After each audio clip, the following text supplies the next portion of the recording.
Dès son arrivée, l'administration coloniale a introduit l'argent, des pièces.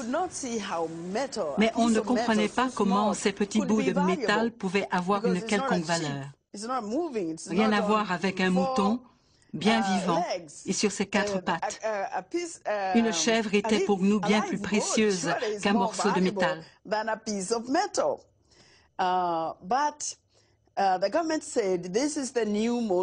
Mais le gouvernement déclara que c'était la nouvelle monnaie d'échange et que nous devions payer des impôts. C'était une notion totalement inconnue et nouvelle.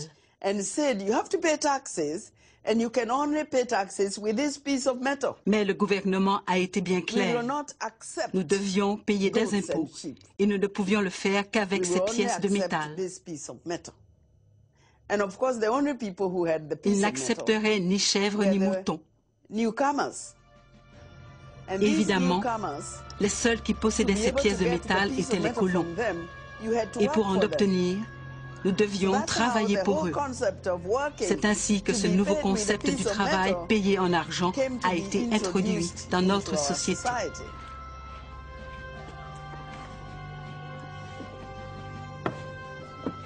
La colonisation, c'est très bien.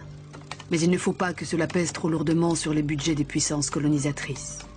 Elles font alors appel à une solution largement utilisée. Abandonner leurs droits régaliens à des entreprises privées, les compagnies concessionnaires. Compagnies tenues à des obligations envers les pouvoirs publics, mais qui ne respecteront que rarement ces mêmes obligations. On nage désormais en pleine confusion des genres, et cela ouvre la porte à tous les abus. Les compagnies concessionnaires étaient des compagnies qui, avec la complicité de l'administration, faisaient travailler les populations dans le cadre de ce fameux travail forcé. Parce que tout le territoire avait été livré, en quelque sorte, à des commerçants privés. Par exemple, les populations étaient astreintes à produire une certaine quantité de caoutchouc.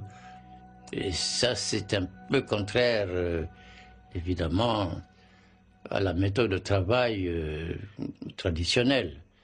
Chez nous, autrefois, d'après ce qu'on constate, le travail n'était pas considéré comme une corvée. Quand c'était un travail collectif, quand il fallait, par exemple, réparer une maison ou bien faire un champ, ben, au son de la musique et avec un peu de boisson, les populations venaient aider à faire ce travail-là en chantant.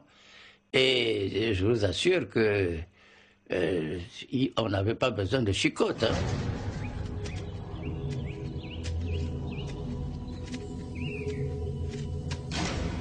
La mère de notre leader Barthélemy Buganda a été battue à mort parce qu'elle n'avait pas produit la quantité de palmistes pour nourrir les fonctionnaires et les commerçants. Obligatoire pour tous les sujets mâles et valides, le travail forcé n'est pas rémunéré si ce n'est par quelques denrées alimentaires. L'administration coloniale fait appel au travail forcé pour les ouvrages d'utilité publique. Mais les compagnies concessionnaires ne sont pas en reste. Et le travail forcé contribue largement au succès de leurs activités minières.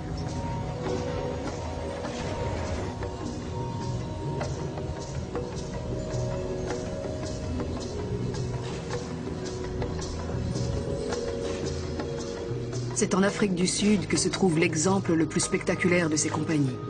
La British South African Company et la De Beers, créée par le seul Cecil Rhodes, businessman et homme politique britannique aux ambitions démesurées. J'annexerais les autres planètes si je le pouvais, regrettait celui qui ne cessa d'élargir les limites de son empire en organisant des opérations militaires qui lui permettaient de signer avec les chefs indigènes des traités d'abandon de souveraineté. Et cela parfois dans des régions très éloignées de la province du Cap, sa base de départ.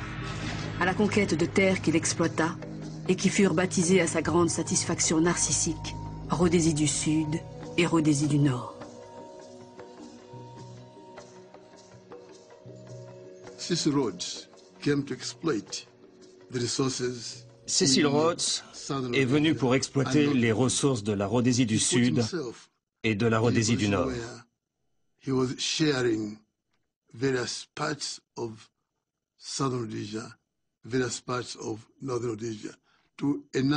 Il a lui-même distribué différentes parties de ces régions à des hommes d'affaires, des Blancs qui souhaitaient travailler avec lui.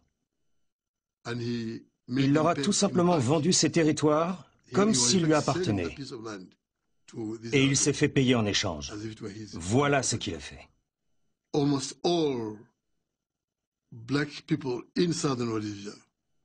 Presque toute la population noire de la Rhodésie du Sud, devenue le Zimbabwe aujourd'hui, fut tout bonnement expulsée vers des zones désertiques et montagneuses où la vie était très difficile.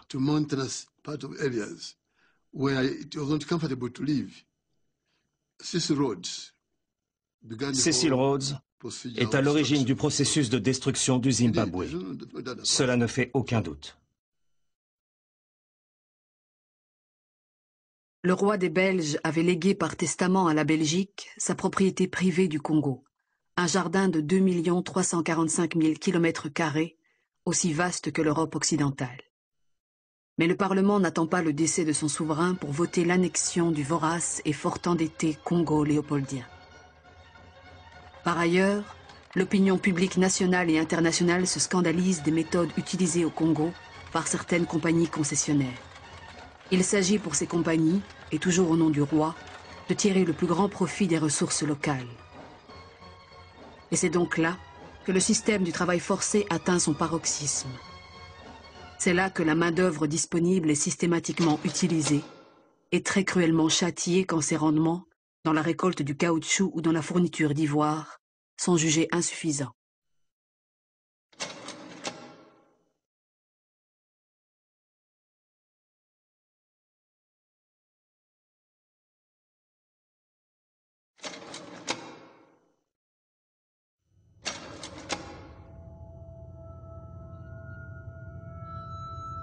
Horreur coloniale encore.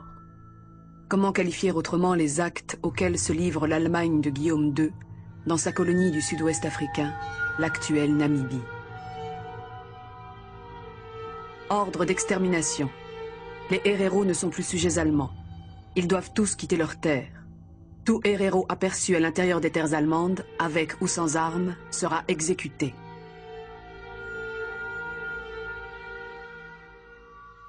Les instructions du général von Trotta sont appliquées à la lettre. Et la population héréro, qui ne demandait en fin de compte que de meilleures conditions de vie, passe ainsi de 80 000 à 15 000 personnes. Plus des 3/4 d'une population décimée, soit par exécution, soit par dépérissement dans des camps qu'il faut bien appeler de concentration.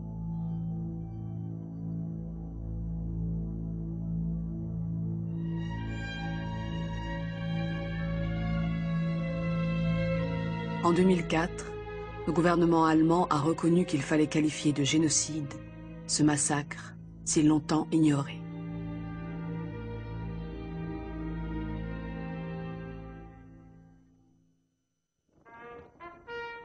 La Première Guerre mondiale, qui éclate en Europe, est aussi l'affaire de l'Afrique, puisque le rêve de grandeur des puissances européennes, c'est en Afrique d'abord qu'il s'exprime.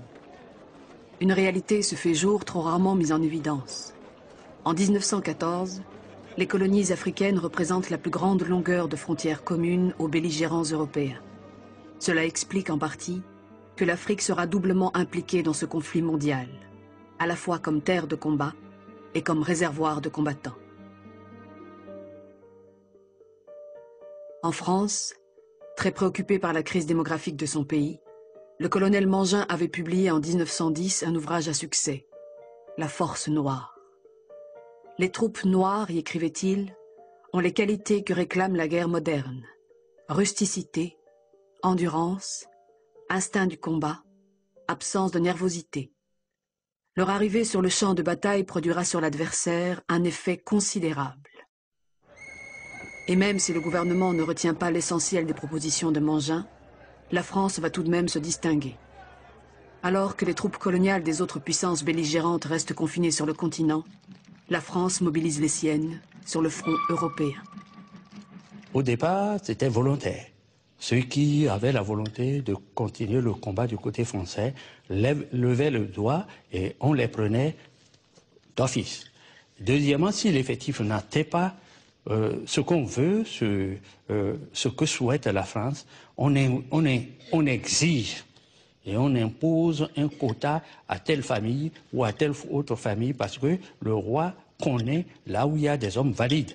Et il connaît dans chaque foyer, dans chaque famille, les éléments les plus solides de chaque famille. Donc, on exige qu'on fait la liste, chez vous, telle personne sont prises. Et